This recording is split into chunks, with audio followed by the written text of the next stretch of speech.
Hey guys, what's going on? Jared here. I just finished top 16 in the Yu-Gi-Oh! Extravaganza. I unfortunately had to drop out of day two for a personal reason, so I could not play out top 16, but I got top 16, so whoever my opponent was for top 16 and got the top 8 for free, congratulations for you.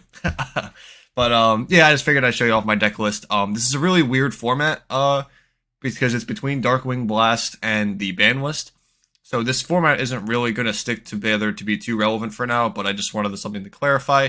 The way this deck was built was very specific in fear of certain cards like Eradicator, Epidemic Virus, and Barrier Statue of the Stormwinds. So just something to keep in mind. It explains my reasoning, and I also built this deck to be as consistent as possible for multiple rounds of a tournament, which ended up working out for me because I ended up being, I believe, third after Swiss. So yeah, with that being said, I do hope you guys enjoy, and don't forget to subscribe to the channel. And yeah, thank you. Okay, guys, so the same thing as the case tournament. I played Runick Spright again because it was what I felt most comfortable with, and I also feel like it's just the overall strongest deck because I feel like no matter what, in every hand, every card is playable if you play your cards correctly. So that is the reason why I chose to play this deck, and I feel like it's also the hardest to counter. Now, I'm going to start with the monsters, of course, and then I'll do my explanations as we go with the easiest ones being first. 3 Spright Jet, 3 Spright Blue, 1 Red, 1 Carrot. I took Pixies out because you just don't really need it. I also wanted to make room for other things. It was just like the weakest Sprite, and more Sprites in your hand equal a easier board to break, if that makes sense. Because the Sprite board's nothing crazy. It's really the Runick cards, and the longer the game goes on, that the Runick cards stall it out and give you the advantage that you need. Sprite's just like a very consistent engine. You definitely need both of these though, because when you're skipping your battle phase, you have to wither your opponent away with reds and carrots, and they do add up after you start negating. I would say 2 times, maybe once each. Those negates really do start adding up, and you have to play this deck very smart. It's not like a very autopilot-y deck. You really need to understand what your opponent's deck does, the interactions that they're doing, and what to negate. It's very, very important. So I definitely do like this lineup for the Spright monsters. And then for the hand traps of the deck, I actually cut them down from the PlayStation tournament. I only played 3 Jewel and Lockbird and 3 Ghost Reaper and Winter Cherries. That was the only hand traps I played. So the logic behind these was that game 1, it's very hard to the format was very open, right? Because we just had a ban list and we haven't had any events yet. So I wanted high impact hand traps, and I also had a fear of Flunder at the same time, and the fact that Teal'c's can play through most hand traps. So I wanted something that was heavy hitter hand trap that at least lasted the entire turn at least. So Joel Lockbird came out because Joel hits the danger monsters, and that was my biggest fear for tier, was that you control them off of the planet, the field spell, or they can go kick Carlos, and usually most of the time they search rather than dump, and you control them there, and then it's harder for them to keep going a lot of the time. And then Ghost Reaper was the same thing. You hit Kakalos in the tier mirror, and then in the Spright mirror, you hit Elf, and that's just as long as you can play just a little bit, hitting Elf is game usually, because their board usually is much weaker, and once you get past turn 2 or 3, it's so easy, especially in the Runick deck, because they can't attack you the next turn, so this hurts so much more against the Runick Spright deck too, so it almost made the matchup a buy if you drew it. So yeah, that's and also I was very scared of Flunder. It's another one, Droll against Flunder. Because this deck sucks against Flunder, in my opinion. It's very hard to beat. So, Drolling Flunder is, obviously game, because they just can't play. So, it's, a huge thing for me. So, yeah, that's it for the hand trap lineup and my, explanations for them. I wanted high impact in game 1. And then for the normal summons, I played 5 normal summons. I played the obvious 3 Hyperia. This card's just good, just a generic draw card. I also played 1 Cap Shell. Cap Shell was, really good. So, the logic behind Cap Shell was that playing both of these, playing Hyperia by itself is good, and then playing Cap Shell with Hyperia is just insane. So the logic behind it is you normal summon Hyperia, you get your draw, and then you start doing Spright combo with blue or something, and then you use Gigantic eventually to get Cap Shell. Use the Cap Shell to link off into Elf, and that's another draw from the Cap Shell draw. And then you use the Elf on your turn still to bring back the Cap Shell. And the way you do your combo is you end on red with IP and Elf. So what happens is you have red, IP, Elf. You already drew 2 on your turn. On their turn, as soon as you can, once they pass priority on their main phase, You use Elf to bring back Hyperia, draw another card, and then during their turn, you can use Red or Carrot if you have it, or IP to link away the Cap Shell and get another draw on their turn. So between the 2 turns, your opponent barely has any interaction, and you can already draw 4 cards ahead of time. And if you play Yu-Gi-Oh, you understand that 4 cards in Yu-Gi-Oh, especially with like a Runick Fountain on the field, because it's so easy to get to in this deck. It's just like, that's so many more interruptions. It's insane. I really can't stress that enough. So drawing 4 cards with Cap Shell was like broken. I did it all day. It was so good. And yeah, just got to make sure that like if you draw Cap Shell, you have to bring out Hyperia with Gigantic or vice versa. And then the last normal summon, this was like just for specific instances, but it was so broken today, was Wind Up Kitten. So Wind Up Kitten is a soft once per turn, just once while it's face up on the field, return a monster your opponent controls to the hand. In a lot of the matchups where you after you use Runick cards, you don't have a battle phase, and the Spright extra deck doesn't have a lot of good ways to deal with a board. You have to put like really bad nightmare monsters that discard cards and go minus. There's like Zoroboros, but like 2 Spright cards lock you into not being able to do it on your turn, and then on their turn they have priority in the main phase to like usually out it. Yeah, just like it's just really awkward. So when you play Kitten, it's just so much easier because you Runick, especially going second too, because you can use the Runick cards to help break their board. And then you use like start doing Spright plays. That's like your like last line of defense after like using Runick cards to break the board. Is you go Sprites, summon, and usually they don't think like, oh, like they can out the monsters on the board. You know what I mean? Like they stop the like use freezing curses to negate their guy. And then there's still like big bodies there. It's really hard for Spright to deal with. And then you summon Kitten off the Gigantic. Use the Kitten to bounce back a big guy, especially now with Tearlaments being so prevalent. Hitting the fusion monsters is huge. Because they get 0 value off of them, so you bounce back Kaleido Heart, link away the Elf and the Kitten, or I'm sorry, link away the Gigantic and the Kitten for Elf, use Elf to bring back Kitten, and then bounce again with something like Kikalos or Ridiculous Tapelia. I did that all day. It's good against like multiple matchups too. Like I've bounced like so many cards with this. I just go to the extra deck and they don't trigger. Like Mirror Jades too is another one. Yeah, just like it's just so good. And then you can link off the Kitten with like some other Spright because the Spright cards are just broken and they just give you a million monsters. And you go into IP Masquerena, and then so you still end on like Elf and IP, which is if you're playing Spright, you understand that it's just Zoroboros with like clears the board, which is just really good this format. So yeah, that's just like that's the monster explanation in its entirety. Yeah, I hope that helps you understand like Sprites. But my biggest like I want you to take away from this is that Spright is not dead by any means. Like you just have to adapt. And like I think drawing 4 is better than like the bad Swap Frog play. And I know I made that Swap Frog video earlier. That was a joke. It was just like a meme video. Please don't like take that like seriously. Like I'll tell you if it's serious. Like this is serious. Draw 4 is fucking serious. Like making like a bad Toad play that loses to every hand trap in the book, that's like very less serious. So yeah. All right, moving on to spell cards after my little rant there. 1 copy of Runick Fountain. If you play more than 1, it's a brick. So like just playing 1 is perfect because you have protection for it for days. And like some people are starting to main deck Cosmic, so maybe like it'll change later. But for this event specifically, nobody was maining Cosmic. And 1 Fountain was like perfect. And usually they had to like eat resources to out it. So and like the Runick cards by themselves aren't bad. They're still like interruptions. Like so that's just like something to keep in mind. Like Fountain's definitely a really good one of because you just don't want to brick on it. 3 tip, that's standard. I'm not even gonna explain it. I played like a heavier Runick lineup as opposed to the PlayStation 5 tournament and some other lists I saw online because like Runick's a very unique engine in the fact that the more you like I guess this applies to every engine in a way, but Runick especially because of how the engine's designed because of Fountain. The more you play, the more rewarded you are for the draws off Fountain because you get more interruptions, and then you get more draws off Cap Shell and Hyperia. So like that's a huge thing. It really is. So like I really played like a heavy Runick lineup. So like 3 Fusion Curses, 3 Destruction, 3 Flashing Fire, 3 Slumber. This is the weird one, I guess, that playing 3 of. I know this is like pretty standard. Some of us were playing 2 of some of these, but like I just maximize on all of them because at like their worst, they're like extenders for the Spright cards and Search Fountain. So like there's no downside. And the draw phase you play around draw. And then at their best, they're like hard interruptions on your opponent. And like even if you have Fountain and like Destruction, even if they play like the Tearlament field spell, like you're destructioning that every time to get the draw, and like you draw into another interruption. You know what I mean? Like there's just a lot of variables here that like add up to a lot. Doing Slumber on your opponent's monster so they can't attack over like your Elf and stuff in the battle phase is like also huge because some people just like waste their battle phase that way. Like these cards are just so good. I feel like they're very reward for good players.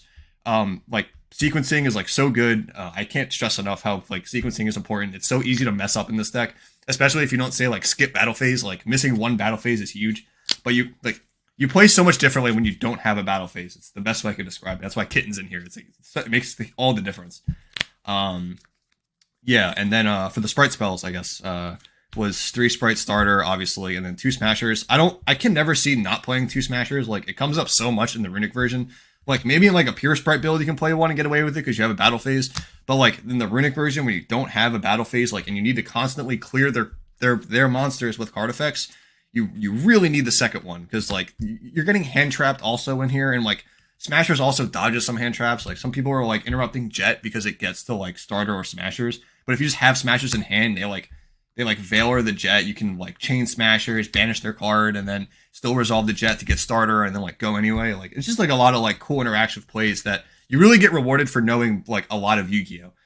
It's the best way I could describe it. But it was a clean 40 cards. I really liked it. The only thing that like kind of like was iffy was Reaper, but like I said, I just wanted high impact, and like this was just a blowout in mirror matches, and some tier decks couldn't handle losing Carlos game 1, and like some tier players could not play like properly, I guess, with tier. Like, it depends on their hand if it's all like gas, but like there was like a hand trap version of tier that was running around today, and like they need Carlos to do their plays, and like hitting it with Reaper was a huge deal. So going on to the extra deck, 3 Spright Elf. This is like your long game. Like this is like the card that like I Reaper in the mirror match, and it's just game. Like you just need it. It's the long game. Like it's a huge deal. 1 Dark Charmer, and then 1 Cerberus, and 1 IP Masquerade. That's it for the Link 2s. There's like argument for like Phoenix and some other ones, but like these are like the most highest impact in my opinion. Dark's like this like never. This came up like one time maybe. Like I don't know. It wasn't that big of a deal. Cerberus like came up maybe once too. Like this is like your bread and butter obviously, but like yeah, they're just like okay, nothing crazy. I didn't play any Link 3s, and then Link 4s were Abomination and Zoroboros. These cards were both insane. Holy shit, I can't stress enough how both these cards were broken. In like the slower games, Abomination just insane, and like the mirror match and stuff, like if it sticks and you can protect it, it's fucking broken. This card just does so much advantage. And then Zoroboros also like the elf IP chain combo, because like it's so broken. Like they'll be like building a board, especially tier. It's like some of the tier builds, like they dedicate a lot very early, like the danger builds and stuff, and you could just easily just go like, oh yeah, on that summon, yeah, let me think about that. Okay, sure. Like yeah, Elf 1, target Jet, chain IP, summon Zoroboros, get Jet, get starter, banish your whole field.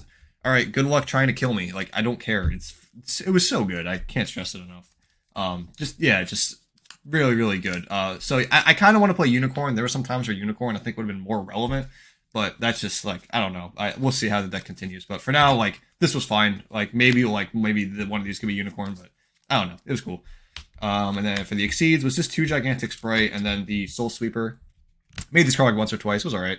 It's just like I said, it's another out, and the fact that it's not a Farfa, it's a Sky Striker Zeke. The fact that it comes back in their end phase is huge. So they can't even play with the card until 2 turns later.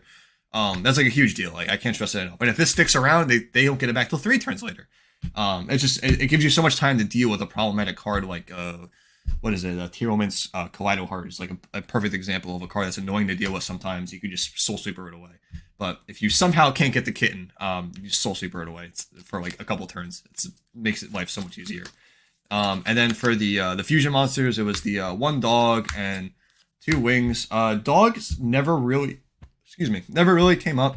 It was very like I don't know, standard dog. I guess it was just like more of a monster. It came out that it was dark once to make dark. That was like the one time I made dark. It's fine, I guess. I don't want to say you need it, but I don't know. It's weird. But Hugin's the main one. I never needed the 3rd Hugin. I feel like you can just like people. If you're making elf, like if you're wasting a Hugin making elf, like just make the dog. There's no reason to waste a Hugin to make elf if you don't need to. So yeah, just remember that. It's something that's important. And then like the 1 Carlos for the Reaper. And then in the mirror match, obviously you Reaper elf, and then in tier matchups you Reaper Carlos. I will say that some tier variants do not lose to Reaper immediately. It's just something to keep in mind. Like I played Pack at the Giant card, and his version just like it's just all gas, no brakes, and the hitting Carlos like just doesn't even matter in that build. So yeah, shout outs to you, Pack. Thank you for kicking my ass in the Giant card. But I'm glad to see that we both topped. But moving on to the side deck. Play 3 copies of DD Crow for the and then 1 copy of Red Resonator for the monster. I'm not even going to explain this. It's annoying. I don't like that I have to play it, but like when you're playing a slow deck like this, like it sucks. That's all I'm going to say. It sucks. It just happens naturally, and it just needs to be there. 3 DD Crow. This is for tier. I was very scared of Eradicator, like I said.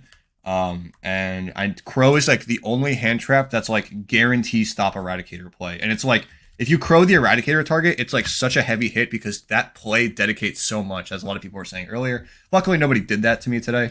But yeah, it's just something to keep in mind. Crow, that was its purpose in there. And then obviously hitting tier monsters too was insane. Just turning off tiers and like a simple, because you simplify the game state very quickly with this deck. So like a well-timed Crow on a tier limit monster in a simplified game state could really, really like hinder plays. I'll go to spells next. I did 3 copies of Cosmic Cyclone. Like I said, I was scared of Flunder. I wanted to play Evenly, but like Evenly is so good and so bad at the same time because again, I was scared of Eradicator, and like other decks can also Eradicator, like Spright can Eradicator, not just tier elements. So I didn't want to play something that played into Eradicator. Like I definitely wanted quick play spells, and Cyclone is like really good against Flunder because this deck loses the Flunder. So hitting like the map or the Dreaming Town is like huge in that deck, and just like very good generic background removal, of course, against the annoying decks. I didn't play any, but it just was there. And then also for Flunder and like other decks was like Dark Lore no more.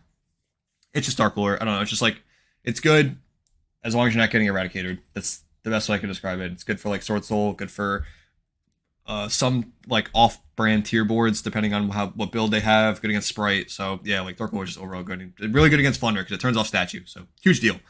And then for more, the last two spells I played in the side deck was 2 copies of Deck Lockdown.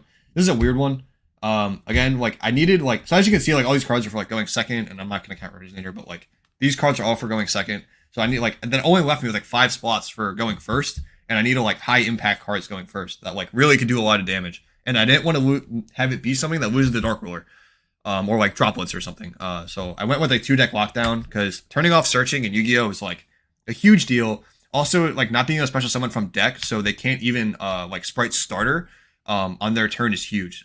Like this like just turns off all the Spright cards. That's like the biggest thing for me was turning off Spright cards completely. Turns off Runick Tip before they even have a chance to activate it to search. Turns off like Primeval Planet. Like it's card like it's a lot better than some people might think.